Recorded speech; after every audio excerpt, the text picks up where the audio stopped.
Welcome to Wanna Be Clutter-Free, formerly Wanna Be Minimalist, the podcast for busy families who are tired of the chaos, fed up with being overwhelmed, and ready to enjoy life again.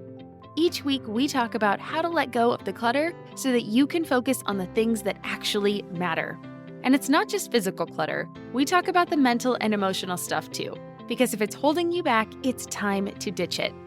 I share what I've done in my own life to declutter, organize, and calm the chaos, but you won't just hear it from me. There are amazing guests too. It's practical, doable, and simple for those of us that want to be clutter-free. Hey everyone, today I want to talk to you about something that's helping me show up as my best self, hormone harmony. For any woman navigating the ups and downs of hormonal change, whether you're in your 20s or past 40, this is something you'll want to hear about. I started taking Hormone Harmony because lately I've been feeling off balance, I was snacking more, feeling sluggish, and just not like myself. I was pretty flat. And that's when I found Hormone Harmony. It's been a game changer. It's not only for those of us that might be hitting perimenopause, but for any woman who feels like their hormones could be more in sync. Did you know a bottle of Hormone Harmony is sold every 24 seconds? Yep, it's that popular. And it's not hard to see why. This wonderful supplement is packed with adaptogens. These are science-backed herbal extracts that help your body adapt to stress and minimize those annoying hormonal fluctuations. So whether it's hot flashes, night sweats, mood swings, or just feeling perpetually tired, Hormone Harmony addresses all of these symptoms gently and effectively. And for those navigating the tricky waters of perimenopause, it is nothing short of a lifesaver. The company behind Hormone Harmony, Happy Mammoth, is all about making women's health simpler and safer. Their products are sugar-free, gluten-free, dairy-free, non-GMO, and third-party tested to ensure the highest quality. And the best part? Women are reporting they feel like themselves again. If you're ready to start feeling like yourself again, I've got great news. For a limited time, you can get 15% off your entire first order at happymammoth.com. Just use the code WANNA at checkout. That's happymammoth.com with the code WANNA, W-A-N-N-A, for 15% off your first order. Don't miss out on this incredible offer. You're listening to the Wanna Be Minimalist Show with Deanna Yates, episode number 55. On today's show, we're going to be looking at procrastination clutter, what it is, why we have it, and what to do about it. If you've struggled with decluttering and have a hard time getting to the bottom of your piles of stuff, then stay tuned. Hey there, my wannabe minimalist friend. Welcome back to the show. My name is Deanna Yates, and I'm the creator of littlegreenbow.com and the host of this podcast, The Wannabe Minimalist Show. Today, I want to chat about a topic that has been asked about lots of different times in several different ways. Sometimes it comes up when we say, we don't have enough time to declutter. Other times, we shove stuff in a closet because we think we'll need it someday, so it's best to keep it just in case. Or, and this one is the most common, we get so overwhelmed with all the stuff that we just shut down and prefer to bury our head in the sand instead of tackle it all. Now, this is the idea that we've maybe heard of before, that our clutter is made up of delayed decisions. Or put another way, we're procrastinating. But before we dive in, I want to remind you that you can find all of the show notes for today and links to anything I mention at littlegreenbow.com/55. Again, that's littlegreenbow.com/55. There you will also find my latest free resource, the Tidy Home and Vibrant Life Starter Guide. It's a simple but super helpful guide that will show you 4 easy steps you can take to create a home and life where you and your family thrive. It's completely free and my way of helping you on your journey to creating more meaning in your life without suffocating under your stuff. All right, so let's get right to it and look at procrastination clutter. Procrastination is, by definition, to put something off intentionally or habitually. It's choosing to put off a task that you could do now and instead hope to do it sometime in the future. But that's just the thing. With our lives getting busier every year, it gets tougher to complete these tasks at a later time. This is an all too popular problem that I see and hear about from listeners and readers. So don't feel too badly if you feel yourself nodding along today in agreement. Scientific studies have shown that chronic procrastination affects up to 25% of adults. How many times have you told yourself you would finish that email later, or fold that load of laundry this evening, or have the kids pick up their toys tomorrow? every time you choose to delay doing something that you could or should do right now, you are procrastinating. And what's worse is these delays cause us undue stress because by the time later comes and we need to be dealing with the problems from yesterday, we have a whole new set of problems that have come from today. Looking at our stuff through the lens of our busy lives, you can see how procrastination is one of the most significant causes of clutter. We delay putting something where it belongs right away. For example, we pop our keys down on the counter instead of on the key hook right by the door. Or maybe we pile our mail in a stack instead of dealing with it right when we bring it in. Or maybe we leave the dishes from breakfast in the sink because we know we'll get to them later when we're cleaning up from dinner. There are a few reasons we perpetuate these procrastination efforts, and we'll get to those in a minute. But for now, remember that we all procrastinate from time to time. Sometimes because we think we don't have ample time, sometimes because we're dreading the task, and sometimes just because we're distracted. For most people, we keep accumulating stuff as we get older. There was a video that came out recently that was done by anthropology researchers at UCLA. They claim that today's U.S. households have more possessions per household than any society in global history. They also said that while the U.S. has only 3.1% of the world's children, we consume 40% of the world's toys.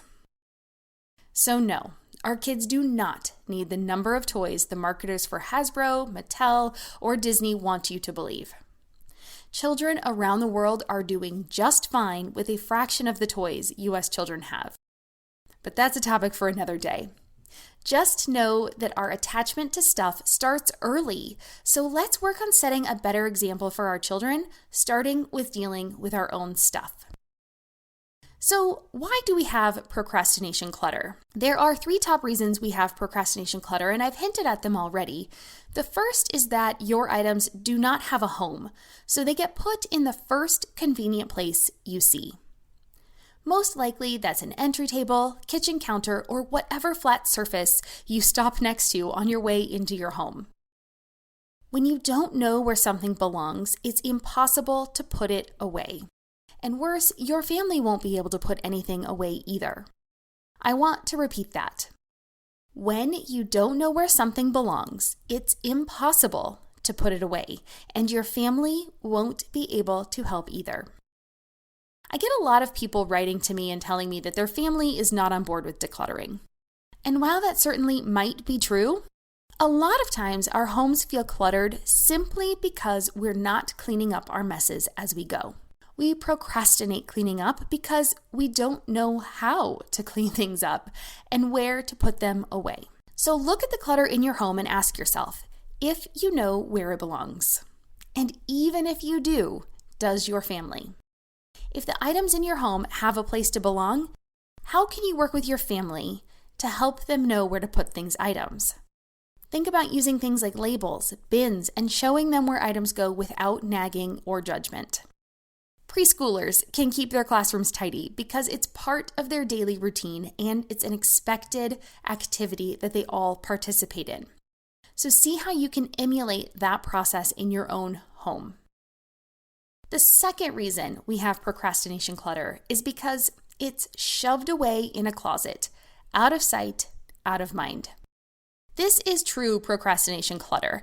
It's just stuff that we have yet to make a decision on. I think we all can relate to this and understand that we have that space in our home with this kind of clutter. Oftentimes, when we have the space in our home, we keep stuff just in case. But soon enough, the closets will get too filled and we'll struggle to close the doors. Or we can't find what we need when we need it, so we go out and buy another thing that will do the job. We add more bins and more storage furniture because we run out of space. Or we just pile it in the basement or the garage until we can no longer park our cars inside. It's easy to see why this kind of clutter is a problem, but it's like the frog in the pot of water. We don't realize we're getting cooked until it gets to be too much. So before you go out and you purchase more bins or an organization unit that promises to solve all of your stuff problems, take a minute to look at what you own and ask yourself if you really need it all. Are you using it, or are you keeping it because it seems useful? And the third reason we have procrastination clutter, which I think is the most common, is that we get so overwhelmed with all of our stuff that we shut down and prefer to bury our head in the sand instead of tackling it all. Now, please know that I am not saying this out of judgment. I have been there too. Procrastination has been something that I have struggled with my whole life. However, I have realized that putting things off does not make them easier. It's just the opposite. Putting things off stresses me out, which makes me a bit panicky, and then I do a worse job. It makes me a bad mother because I get really snippy. It makes me a bad wife because I don't have patience with my husband, or I'm not listening when they're trying to talk to me. So really, this procrastination, while we feel like it helps us be more creative or, really put in our effort because we're under a time crunch, it doesn't actually work that way. Now, as I mentioned before, life is getting busier and busier every year. Technology was supposed to make things easier, and in a lot of ways it has, but it has also given us more ways to fill our time, and we are expected to be connected all the time. This makes it easier to put off the things we know we should do for the things that make us feel productive. But remember, busy and productive are different things. So strive to complete tasks that will make you feel better in the long term, that will actually make you more productive, that will actually move the needle in your life forward toward that place you want to go, instead of just short-term satisfaction and relief from boredom. I cannot be the only person that has looked at my phone more than I should over this last year out of boredom, stress, and fear. So just know that a lot of times we are just procrastinating and putting things off, but we're not making life better. Do you ever find yourself staring into your closet, feeling like you've got tons of clothes but nothing to wear? Well, I've discovered a fabulous solution that's perfect for us busy women. Armoire. Armoire offers high-quality, unique brands tailored just for you. All it takes is a quick 5-minute style quiz, and voila, you get a personalized closet from which to choose. The best part, these stylish outfits are delivered straight to your door in just a couple of days. I just returned from a podcast conference, and Armoire saved the day when it came down to what to wear. I wore these super cute wide leg jeans from Paige to the day portion of the conference, and that night I wore cropped wide leg vegan leather pants and an asymmetrical striped sweater. I got compliments all night and had people mentioning my outfit the next day. Then I was able to simply send it back for something new. No clutter, no fuss, no special laundry. And it's not just about looking good, it's about feeling good too. Armoire is all about sustainable fashion, so you can stay trendy without the waste. Plus, it's women-founded and led, supporting women designers and aligning perfectly with our values of empowerment and community. Right now, my listeners can give Armoire a try and get up to 50% off their first month. That's up to $125 off. Just visit armoire.style/wanna. That's armoire.style, ARMOIRE.style/wanna to get up to 50% off your first month. And never worry about what to wear again. Try Armoire today. I'm Margaret. And I'm Amy. And together we host the podcast, What Fresh Hell? Laughing in the Face of Motherhood. Margaret, I would say you're sort of a where are my keys kind of mom. Correct. Sometimes a where are my kids kind of mom.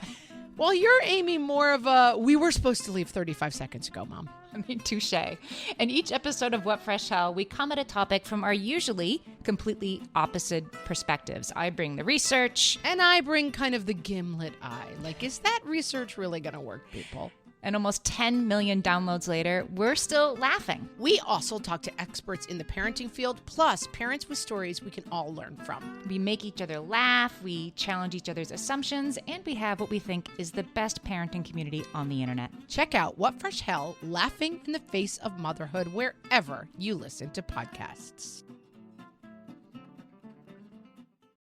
And so that brings me to our final question of the day. What can we do about this procrastination clutter? So now that you know what procrastination clutter is and why we have it, what in the world should we do about it? Here are 2 simple ways you can combat this clutter, stop procrastinating, and clear the stuff out of your home. I'm going to give you action steps that you can start today and they will make a difference.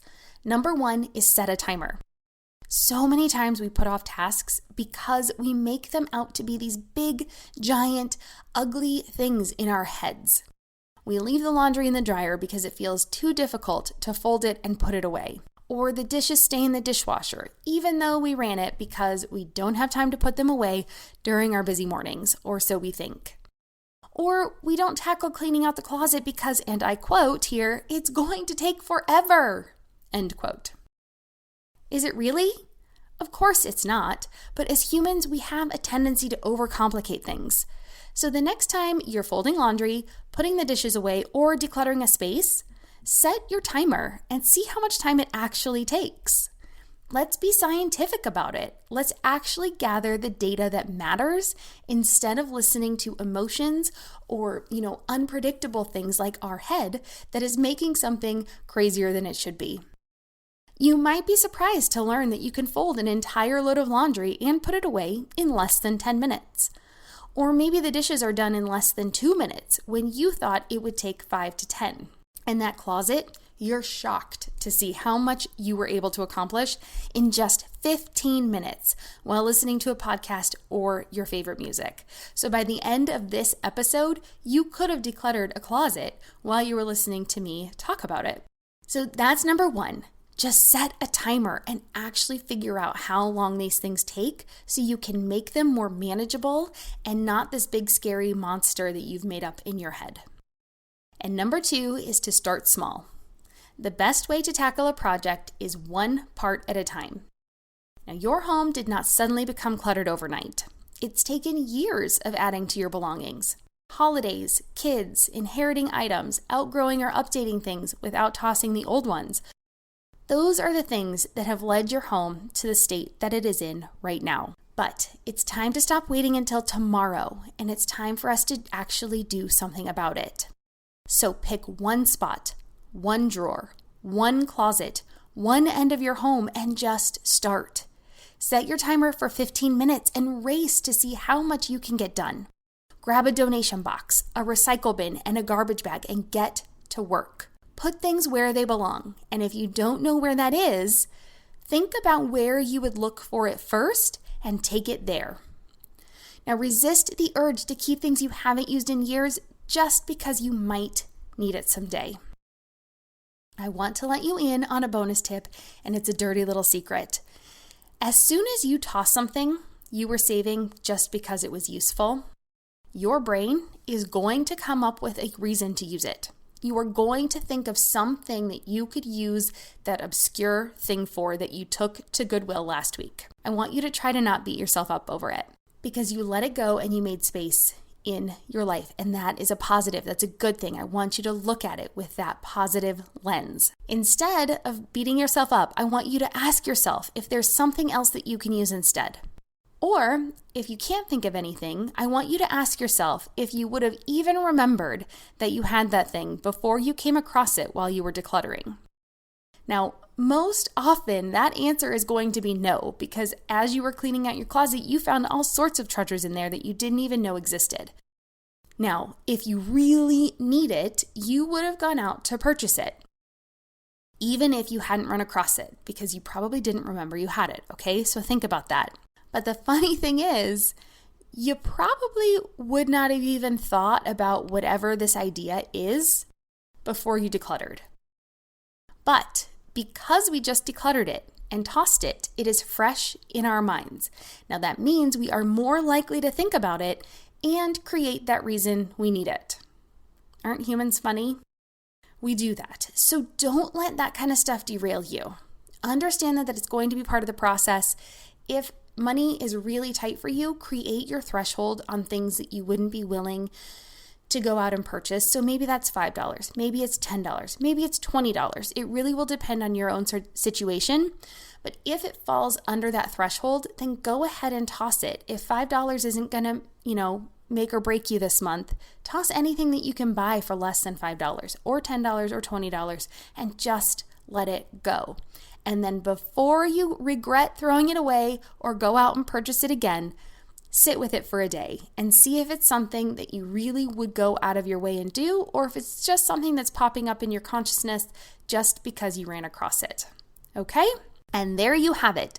That was a look at what procrastination clutter is, why we have it, and 2 easy things you can start doing today to stop procrastination clutter in its tracks. I hope you liked today's episode, and if you'd like to continue the conversation, I invite you to come on over and share in the Wannabe Minimalist community on Facebook. The group is totally free, and we're having a lot of fun getting to know other like-minded people and getting to know each other and what we're dealing with on our journeys toward less stuff and a more vibrant life. So introduce yourself, share your thoughts, and let us know if there's something we can help you with. I'm always learning from you guys, and I enjoy sharing my own experiences and ideas as well. And I'd love to hear if today's episode inspired you to tackle some of your clutter and where you're planning to start. So let us be your accountability partner and help you stay on track. And don't forget, if you would like to get your free copy of the Tidy Home and Vibrant Life Starter Guide, you can grab it and all of the show notes for today's episode at littlegreenbow.com/55. Once again, you can get all the show notes for today on my website at littlegreenbow.com/55. It's a simple but super helpful guide that will show you 4 easy steps that you can take to create a home and life where you and your family thrive. It's free, so just go ahead and pick it up and see how it can help you. That just about wraps it up for today's episode, but before I go, I do want to take a minute to thank you for listening to this podcast. I appreciate that you choose to spend some of your time with me, and I hope that the information I provide is helpful, encouraging, and inspires you to live the life of your dreams. If you have anything you would love for me to cover or discuss, please feel free, reach out. I would love to hear from you. Let me know how else I can serve you and the topics that you find most helpful. Feel free to tag me on your Instagram stories. I'm little.green.bow on the platform, or you can email me at deanna@littlegreenbow.com. And if you enjoyed today's episode and have not done so already, please be sure to subscribe to be notified of new episodes wherever you prefer to listen to podcasts. Also, leave a review so more people can find us and discover the benefits of a minimalist lifestyle for themselves. Cheers.